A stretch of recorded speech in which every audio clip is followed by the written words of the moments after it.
Selamat pagi Bapak Ibu Guru semua. Pagi.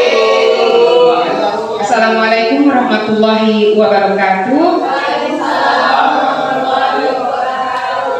Terima kasih atas waktu yang Bapak Ibu Guru sediakan untuk saya. Gimana, masih semangat? Semangat. Iya, terima kasih. Oke, Bapak Ibu Guru, berdirinya saya di sini, saya akan menyampaikan rencana tindak lanjut diseminasi tugas saya dalam kegiatan PKG khusus guru PJOK. Nah, di sini saya mengambil temanya yaitu SEM.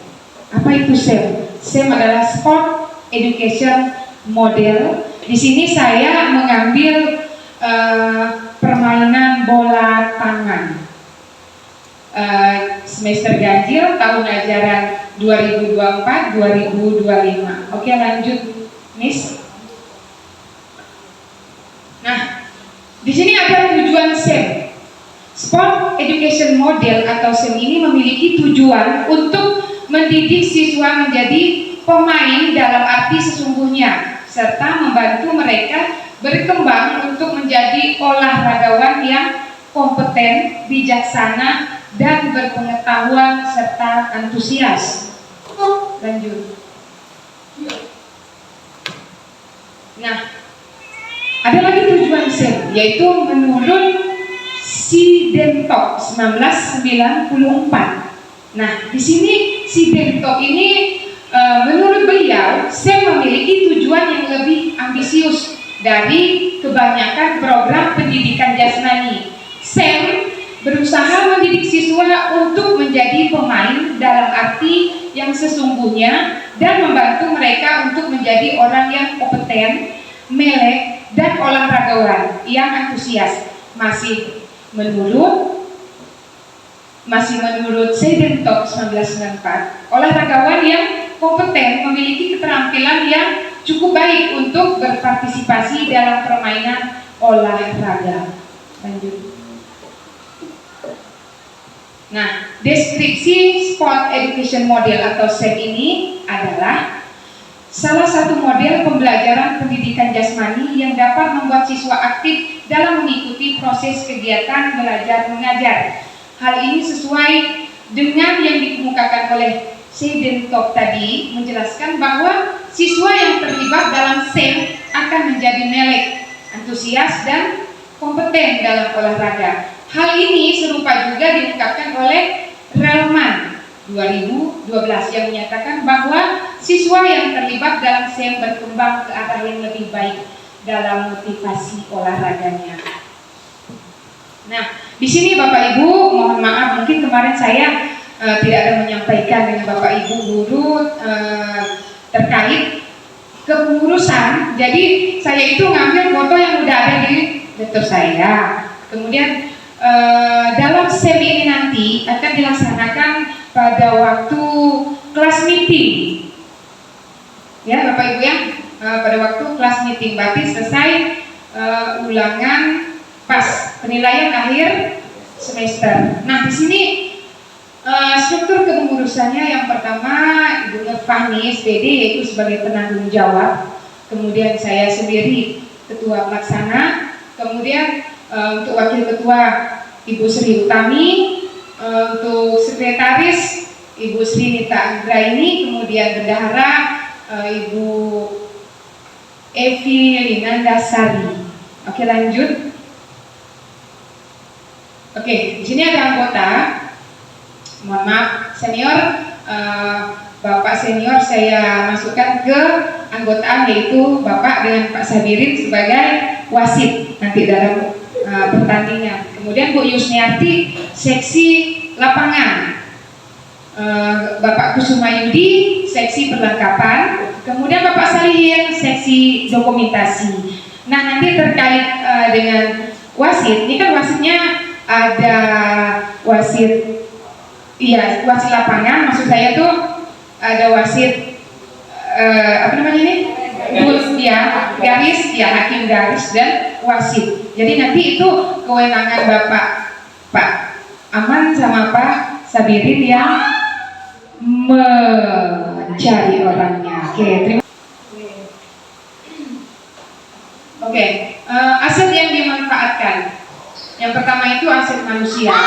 Jumlah guru yang ada di SDN 02 Batang Karang ini 25 orang. Kemudian peserta didik itu saya hitung dari kelas 3A 3B, kelas 4A 4B, 5A 5B, dan 6A 6B dan 6C, totalnya 232 orang. Kemudian wali murid. Nah, wali murid yang ikut andil dalam pertandingan SEM tersebut. Kemudian modal yang kedua yaitu modal fisik. Modal fisiknya ada ruang kelas, kemudian lapangan olahraga. Lanjut. Kemudian modal finansial. Kegiatan ini akan didanai dari BOS, dana BOS, yaitu dana operasional sekolah, yaitu untuk kita mengadakan pemberian hadiah untuk juara 1, 2, dan 3. Kemudian modal sosial. Nah, modal sosial ini motivasi wali murid dalam menyukseskan kegiatan. Nah, kita kan biasanya wali muridnya ada yang kadang nyumbang air minum, ya Bapak Ibu ya. Kemudian ada yang nyumbang snack. Nah, itu termasuk ke modal sosial. Kemudian modal budaya, semangat gotong royong dari warga sekolah, baik itu dari Bapak Ibu guru, kemudian dari peserta didik kita sendiri. Lanjut. Oke, modal agama. Nah, saling toleransi dan menghargai, karena di sekolah kita terdiri dari beberapa agama, jadi saling toleransi. Oke, kemudian modal lingkungan. Nah, lingkungan sekolah kita ya berdampingan dengan lapangan bola umum, kemudian berdampingan dengan polsek, kemudian dekat dengan pasar Jalur Sutra. Nah, lanjut. Oke, nah di sini pengertian bola tangan. Karena saya ngambilnya permainan bola tangan, jadi ini materinya. Pengertian bola tangan yaitu Komite Olahraga Nasional Indonesia atau KONI. Bola tangan atau handsball adalah olahraga yang dimainkan menggunakan kedua tangan untuk mengoper, melempar, dan memasukkan bola ke gawang lawan. Permainan bola tangan merupakan hasil rekayasa dari permainan sepak bola, sepak bola atau bola kaki, dan bola basket. Secara umum olahraga handsball membutuhkan tempo waktu yang cepat sehingga para pemain harus memiliki fisik yang prima. Nah, permainan bola tangan ini kurang lebih dengan permainan basket, cuma yang membedakan yaitu aturan dan bentuk lapangan dan juga ukuran lapangannya. Kemudian jenis-jenis permainan bola tangan. Nah, berdasarkan arenanya, permainan bola tangan dapat dibedakan menjadi dua jenis. Yang pertama itu outdoor handsball, yang kedua indoor handsball. Nah, outdoor itu permainan bola tangan ini dimainkan di lapangan terbuka, misalnya dilakukan di lapangan sepak bola. Nah, kemudian untuk indoornya mainnya di dalam gor, misalnya di lapangan futsal itu bisa dilaksanakan. Karena kita tidak ada indoor, jadi nanti pelaksananya kita laksanakan di outdoor, di lapangan kita yang sudah tersedia. Nanti karena ini kan secara umum, jadi nanti saya modifikasi lagi ukuran lapangannya disesuaikan dengan tingkat SD, tingkat anak SD. Mungkin lapangannya agak dikecilkan. Oke, lanjut. Oke, jumlah pemain bola tangan. Nah, olahraga bola tangan terdiri dari dua tim. Setiap regu terdiri dari 7 pemain dengan rincian 6 pemain utama dan 1 penjaga gawang. Kemudian meski begitu ada sejumlah perbedaan terkait jumlah pemain handsball di indoor dan outdoor ini. Ketika bermain di indoor, jumlah pemain dalam satu tim sebanyak 7 pemain, sedangkan di outdoor jumlah pemainnya itu 4 orang pemain. Kemudian saat bertanding, kedua tim harus mencetak gol sebanyak-banyaknya untuk meraih kemenangan. Caranya bisa dengan mengoper, mengocek lawan, mengencong maksudnya tuh ya. Kemudian sehingga memasukkan bola sekencang-kencangnya sampai kiper tidak bisa menepisnya. Ukuran bola dan lapangan. Ukuran bola dan lapangan pada dasarnya ukuran bola ini dia menggunakan bola futsal, jadi tidak terlalu besar dan tidak terlalu berat. Ukurannya yaitu 40 kali 20. Oke, lanjut. Oke, untuk ukuran lapangan bola tangan, panjang lapangannya itu 35 sampai 40 meter, kemudian lebar 20 sampai 25 meter, kemudian jari-jari lingkaran di tengah itu 3 meter, lebar gawang 2 meter, tinggi gawangnya 3 meter, kemudian titik penalti 6 meter dari gawang. Nah, kalau ini untuk standar, ukuran standar untuk umum. Jadi kalau untuk anak SD ini nanti akan saya modifikasi lagi untuk titik penaltinya. Kalau 6 meter itu kan terlalu jauh, jadi nanti bisa saya modifkan, saya majukan jadi 4 meter. Nah, itu nanti ke dalamnya. Oke, bola yang dipakai dalam permainan bola tangan. Bola yang dipakai yaitu terdiri dari satu, ukuran kategori bola ukuran 2 untuk kategori junior putra dan senior putra putri. Nah, kemudian bola ukuran 3 untuk kategori senior putra.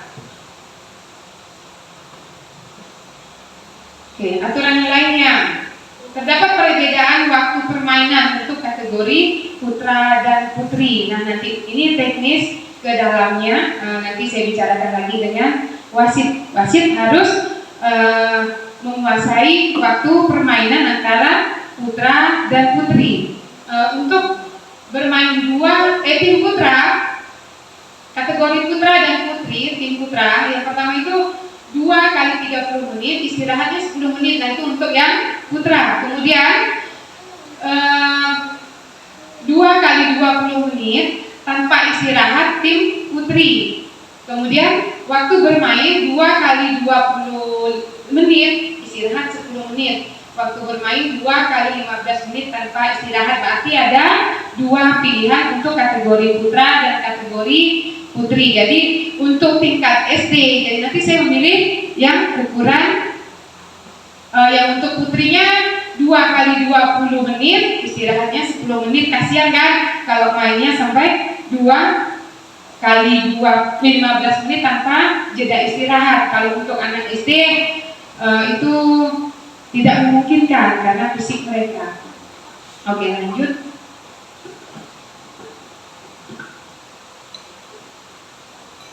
Aturan yang lainnya. Oke, aturan permainan bola tangan sebagai berikut. Cara memainkan bola tangan, setiap pemain hanya diperbolehkan menyentuh bola dengan tangan, kepala, badan, paha, dan lutut.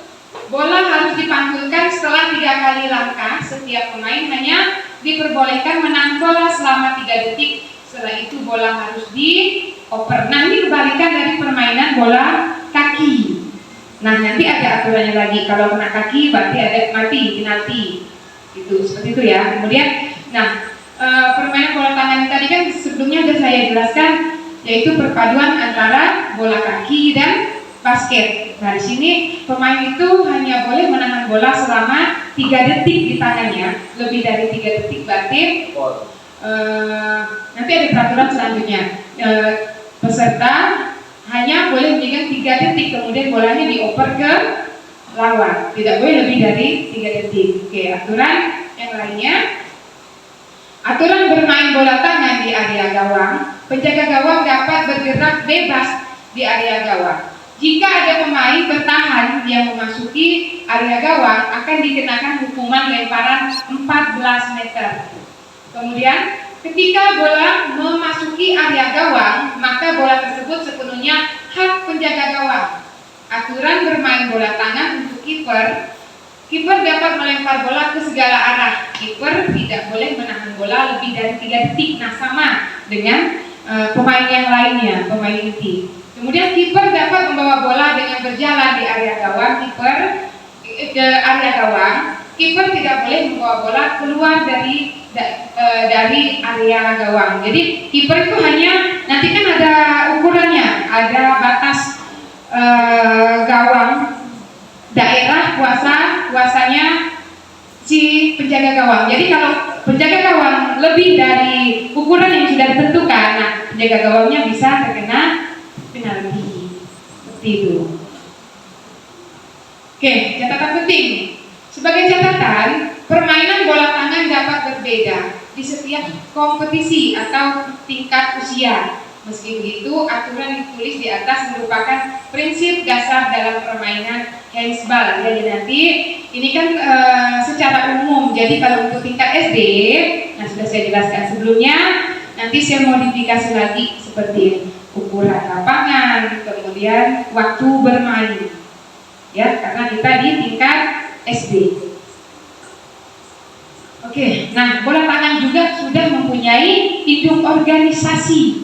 Nah, International Handsball Federation (IHF) yang dibentuk pada tahun 1946 tercatat sudah lebih dari 160 negara yang bergabung ke dalam anggota IHF. Indonesia juga memiliki induk organisasi bola tangan yang bernama Asosiasi Bola Tangan Indonesia atau ABTI. Saat ini Ketua Umum ABTI dipimpin oleh Zulfidar Zaidar Mohtar yang terpilih untuk periode 2022 sampai 2026. Bola tangan olahraga ini pernah dipertandingkan dalam PON kedua di Jakarta pada tahun 1951. Kala itu pesertanya hanya 4 tim, yakni Jakarta, Jawa Barat, Jawa Timur, dan Jawa Tengah.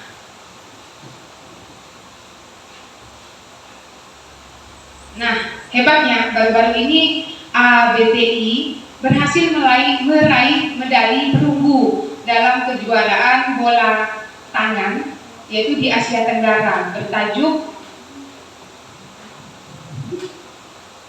Competition 2022. Kompetisi ini diikuti 5 negara, yaitu Thailand, Singapura, Indonesia, Vietnam, dan Filipina. Lanjut. Oke, Bapak Ibu, nah itu tadi seputaran aturan permainan, aturan lapangan, dan jumlah pemain. Kemudian di sini sudah saya buat jadwal pelaksanaan. Nah, karena kita mengacu pada kalender pendidikan, yaitu selesai PAS itu minggu kedua Desember. Ya, minggu kedua Desember. Jadi saya sudah berkomunikasi dengan kepala sekolah kita. Saya minta minggu ketiga, yaitu pada hari Senin, Selasa, dan Rabu. Beliau sudah mengaksekan, makanya saya berani membuat jadwal. Ya, untuk hari Senin itu tanggal 16 bulan 12 2024, yaitu kelas 3A, 3B, 4A, dan 4B. Itu masih babak penyisihan dalam 1 hari. Kemudian hari kedua, Selasa tanggal 17 bulan 12 2024, yaitu kelas 5A, 5B, 6A, 6B, dan 6C masih babak penyisihan. Nah, kemudian untuk hari Rabunya tanggal 18 itu khusus untuk final. Oke, di sini skema pertandingannya. Kelas 3A melawan kelas 3B. Mengapa saya langsung buat skema pertandingan? Kenapa tidak cabut undi, Bu? Nah, kalau cabut undi, kasihan yang kelas 3. Kelas 3 kalau bertemu dengan kelas 6 pasti kalah kelas 3-nya. Ya kan? Jadi saya putuskan langsung saya buat skema seperti ini. Kelas 3 versus kelas 4 main pada partai pertama. Kemudian 4A versus 4B. Tanggalnya sudah ada di situ. Kemudian 5A versus 5B, 6A versus 6B. Kemudian untuk kelas 6C itu bye. Ya, bye. Tapi nanti Bapak Ibu guru wali kelas 5 dan wali kelas 6 kalau seandainya tidak merasa puas dengan skema yang sudah saya buatkan, Bu, kelas 6 dengan kelas 5 kan badannya kurang lebih nih, atau mau dicabut undi juga boleh, ya. Begitu. Oke, nanti kita atur gimana baiknya, oke? Jangan sampai kita merugikan siswa, itu aja. Kemudian belum, Bu. Nah, di sini kan 3A lawan 3B, berarti kan ada yang kalah, ada yang menang tuh. Nah, masuk ke penyisihan, berarti masuk kelas 3. Misal kelas 3A yang menang. Oke, kelas 3A masuk ke jadwal berikutnya. Kemudian kelas 4B, 4A lawan 4B, misal kelas 4B yang menang. Jadi masuk ke penyisihan. Jadi kelas 3 yang menang ketemu dengan yang menang. Ya. Oke, yang menang ketemu yang menang. Jadi nanti bisa kita bicarakan lagi ya Bapak Ibu guru wali kelas, bagaimana baiknya. Lanjut. Oke, terima kasih. Sudah selesai bukannya Bapak Ibu. Sampai di sini ada yang mau ditanyakan? Oke, silakan Bu Sri Utami.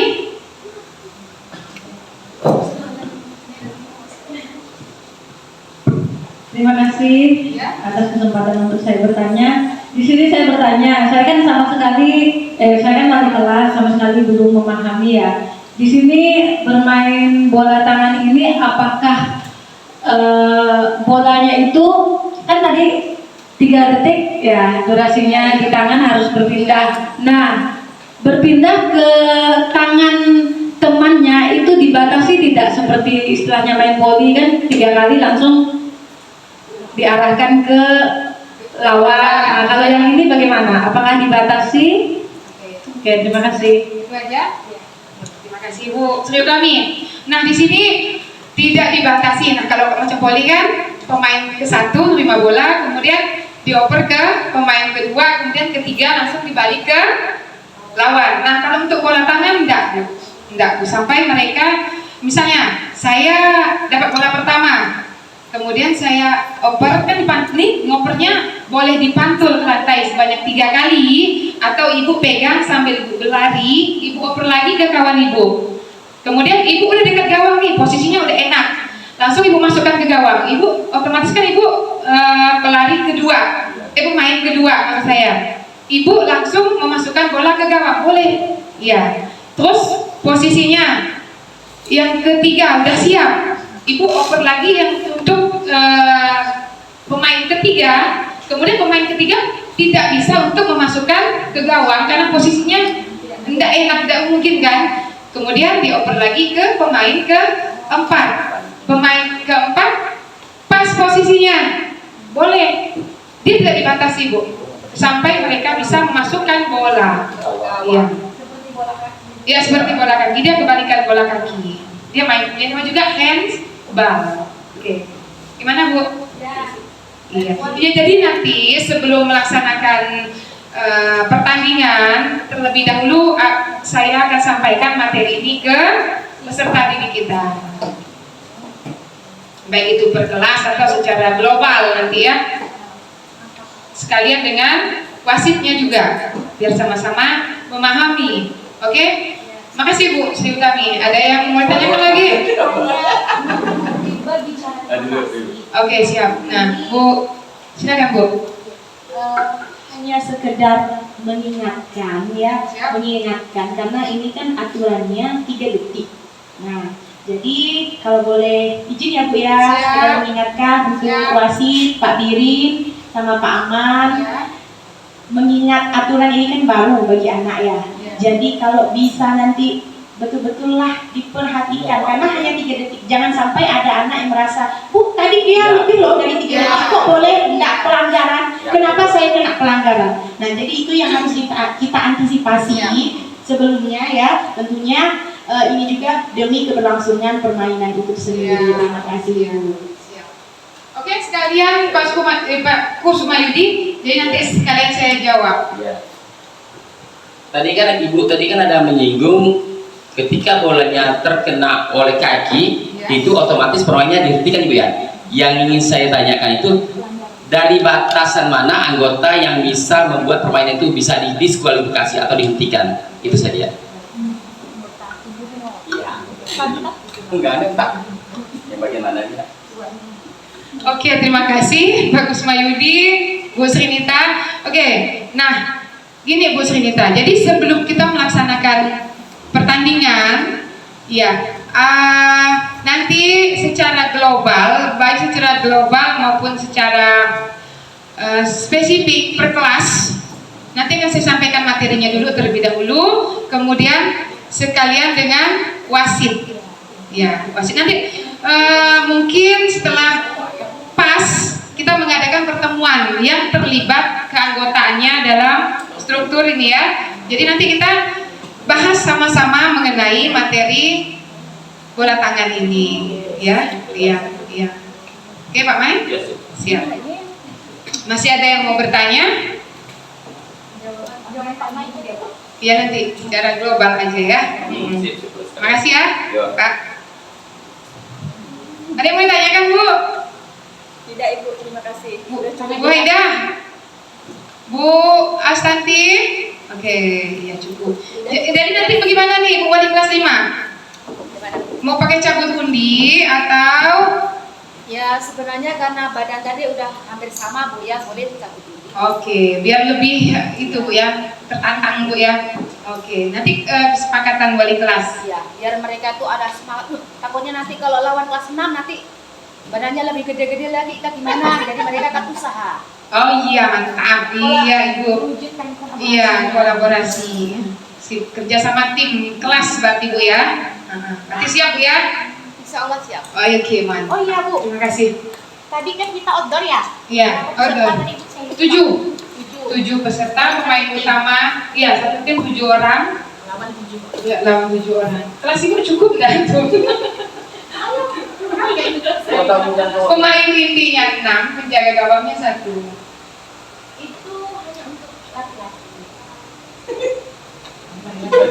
Ada untuk putra dan putri. Tadi kan udah ada waktunya.